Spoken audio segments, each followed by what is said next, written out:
Grammar Girl here. I'm Mignon Fogarty. Some of you might know that Sunday marks the beginning of Shark Week, brainchild of the very clever marketing folks at the Discovery Channel. So this week we're going to talk about some funky phrases about sharks. And bonus, all of these have their origins in pop culture, mostly TV and movies. So put on your wetsuit and here we go. Let's start with a classic, jumping the shark. This phrase was first used to describe the moment a TV show had clearly run out of ideas and resorted to cheap stunts to get viewers. You might assume the phrase is metaphorical, but it refers to an actual episode of the sitcom Happy Days, which ran from 1974 to 1984. In the infamous episode, the entire cast takes a trip to California. In a drawn-out beach scene, the character Fonzie is water skiing, wearing a leather jacket, of course, and jumps over a shark. The expression has become ubiquitous over the years. Its meaning has broadened to refer to just about anything, from a politician to a restaurant franchise, that has reached its peak and fails miserably in its efforts to remain relevant. For example, a few years ago, the breakfast chain IHOP, International House of Pancakes, changed its name to IHOB, IHOB, and then revealed that it was just a stunt to promote its burgers. Get it? Because burgers start with a B? And one article asked, have branded PR stunts jumped the shark? In other words, are they resorting to gimmicks in a desperate attempt to sell product? I don't know the answer to that, but it sounds likely. Voodoo Shark is a lesser-known term that also has roots in pop culture. It refers to a failed attempt to fill a plot hole in a narrative. Its origins lie in Jaws: The Revenge, a movie so bad it killed the popular Jaws franchise and earned a 2% rating on the movie review website Rotten Tomatoes. In the film, a shark is somehow able to locate and seek revenge on the family of its nemesis, Sheriff Martin Brody. But no explanation is offered as to how exactly the shark acquired these superpowers. So a follow-up novelization of the movie tried to fill this gaping plot hole. It explained that the shark was under a voodoo curse, but some fans found that explanation lacking. So henceforth, people have used the term voodoo shark to refer to a weak explanation that creates more questions than it answers. A good example is midichlorians in the Star Wars franchise. These tiny organisms were introduced into the world in The Phantom Menace, the often reviled fourth movie release in the series. The movie tried to explain how the Force works by pointing to midichlorians, tiny organisms that supposedly live in the cells of all life forms. Apparently, they are what enabled Jedi warriors to channel the Force. But this explanation introduced more questions than it answered. How exactly do midichlorians interact with the Force? Why do some people have more than others? And are there special midichlorians that connect to the dark side? And so forth and so on. Midichlorians are a voodoo shark. While we're on the subject of silly explanations, we'd be remiss if we didn't mention the Sharknado series.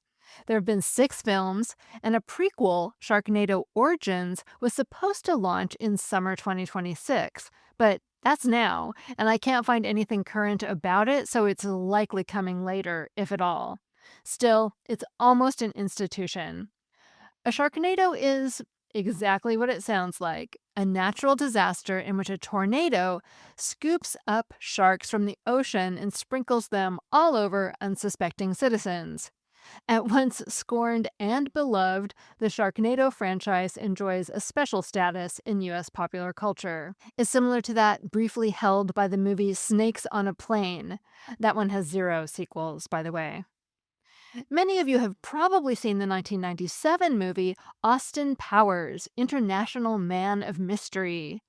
The movie spawned countless popular quotations, and one of the most famous involves our friend, the shark.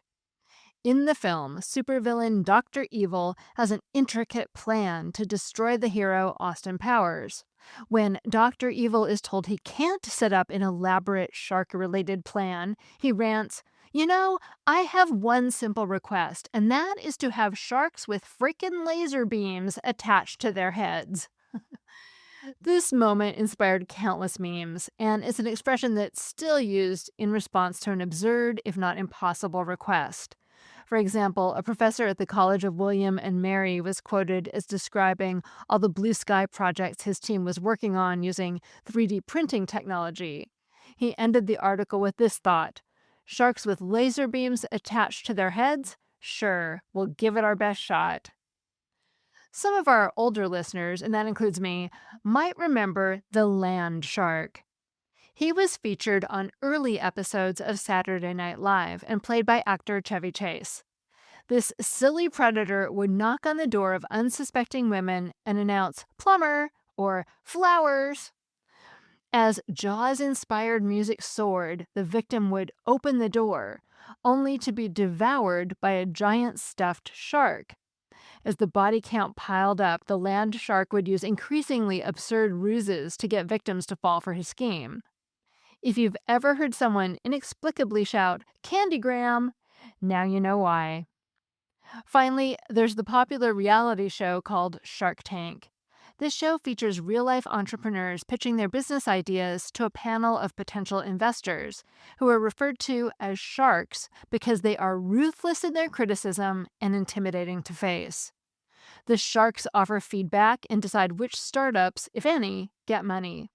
The title Shark Tank is likely a nod to the intense and cutthroat nature of venture capitalism, as well as the risks hungry entrepreneurs face in the real world. That segment was written by Samantha Enslin, who runs Dragonfly Editorial. You can find her at dragonflyeditorial.com.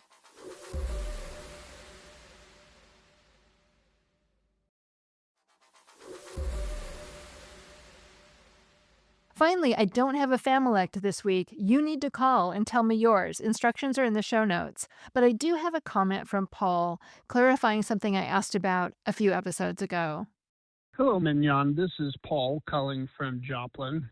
In a recent episode, you were discussing the word Nimrod, and you were wondering aloud if Bugs Bunny ever called Elmer Fudd a Nimrod.